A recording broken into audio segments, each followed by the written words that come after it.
When I was 13, my life was shattered.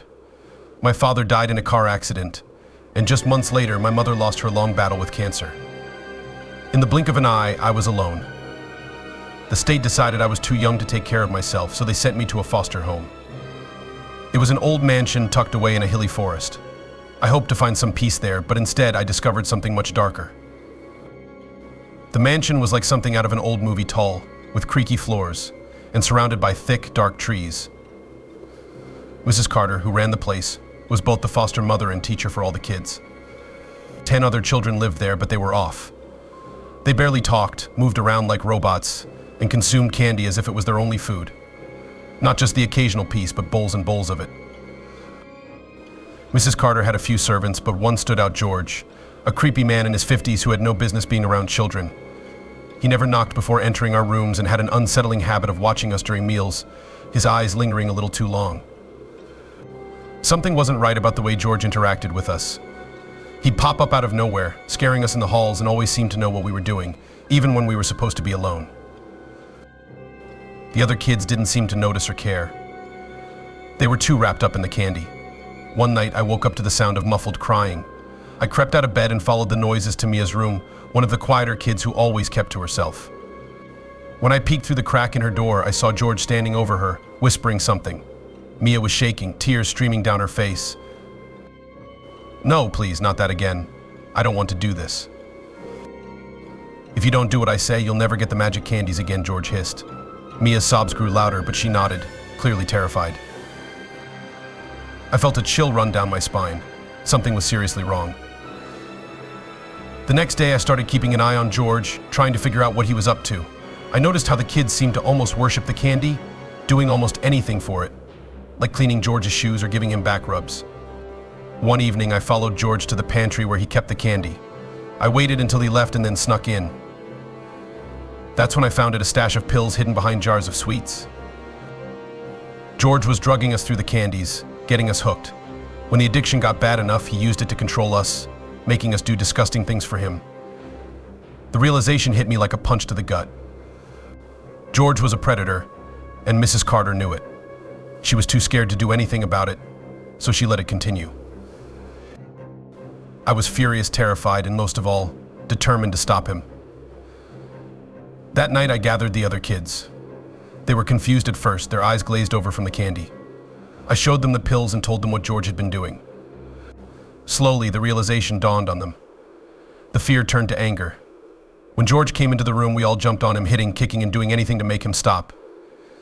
He screamed, but we didn't stop until Mrs. Carter rushed in, horrified by the scene. For the first time, she did the right thing. She called the police. George was arrested that night, and the mansion was shut down soon after. We were all sent to a hospital for 6 months to get clean and try to forget the horrors we'd lived through. It wasn't easy. Some of the kids took longer than others, but we all made it through. Now I'm grown. I've moved on, or at least tried to. But every year on my birthday, I get cards and gifts from the kids who were at the mansion with me from my friends, because that's what they became. Friends whose lives I saved and who, in a way, saved mine too.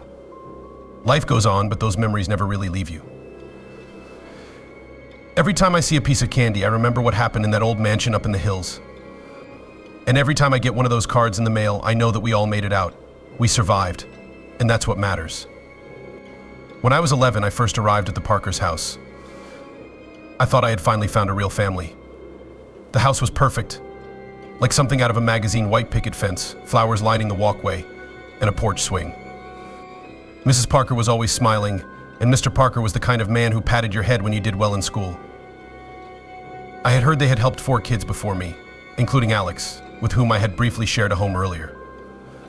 I was finally safe. We had family dinners every night with Mr. Parker carving the roast while Mrs. Parker asked me about school. They even gave me my own room. It was more than I'd ever had before. But then the strange woman started coming. It was always the same: the doorbell would ring, and Mrs. Parker's smile would tighten just a little. They never let me see her at first. They'd shut the door behind them, and all I'd hear was their muffled voices. The first time I saw her was by accident. I had forgotten my math book downstairs and snuck out of bed to get it. I peeked around the corner just in time to see her being led to a small cupboard under the stairs. She was Asian, maybe in her late 30s with long black hair, but the Parkers locked the cupboard from outside. Why is that woman locked up in the room? Mrs. Parker's smile was back in place by the time she answered. She's just a friend who needs some cleaning supplies. Don't worry, honey, go back to your room. I didn't believe her. Something about the way she said it made my skin crawl. The visits became more frequent. Every few days the woman would show up, and each time the Parkers would lock her away in the cupboard for a few hours. It wasn't just that, though. I started noticing other things, little things that didn't add up. Mr. Parker would disappear late at night, only to return with dirt on his clothes. Mrs. Parker would get phone calls, and after hanging up, she'd look worried. One night, I overheard them arguing in the kitchen. She's getting suspicious. We can't keep this up much longer. She's just a child, she doesn't understand. It's too late to back out now. We need to see it through. I didn't know what they were talking about, but I knew it wasn't good. Then, one night, I found the pictures. I went to Mr. Parker's home office to get a stapler for my school project. When I knocked over a stack of papers on his desk, a few photos slid out. They were of children, boys and girls around my age or younger, some of them tied up. My hands shook as I shoved the photos back into the pile, but not before I saw the last one. It was of an Asian woman sitting in the same cupboard they always locked her in. Only this time she wasn't alone. There was a little girl with her, and I recognized her instantly, Alex. I knew then that something was terribly wrong. The next day, Mrs. Parker told me to clean the cupboard. I didn't think anything of it until I stepped inside, and the door slammed shut behind me. I heard the lock click, and I was plunged into darkness. Let me out, please, but no one came. I don't know how long I was in there, maybe 2 to 3 days. I screamed until my throat was raw, but they didn't care. They just give me food and water once a day and kept a bucket beside me. Then one night, the door opened. To my horror, it was the same mysterious Asian woman. She didn't say a word, pulled out a marker, and wrote something in Chinese on my arms and neck before leaving. I had to think fast. There was nothing in the cupboard except brooms, a mop, and a small toolbox. The toolbox, I pried the nails out of the wooden panels, which loosened the lock on the door and finally gave way. I crawled out, covered in sweat and dirt, and ran to the neighbor's house. When they opened the door, I burst into tears and told them everything.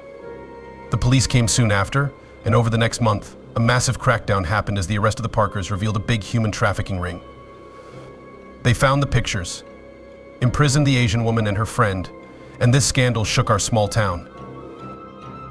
The Parkers were arrested, but I still see their faces in my nightmares. I considered them close to my parents, not realizing I was being groomed by them to be sold off. It's often the people with the warmest of smiles who have the darkest of hearts.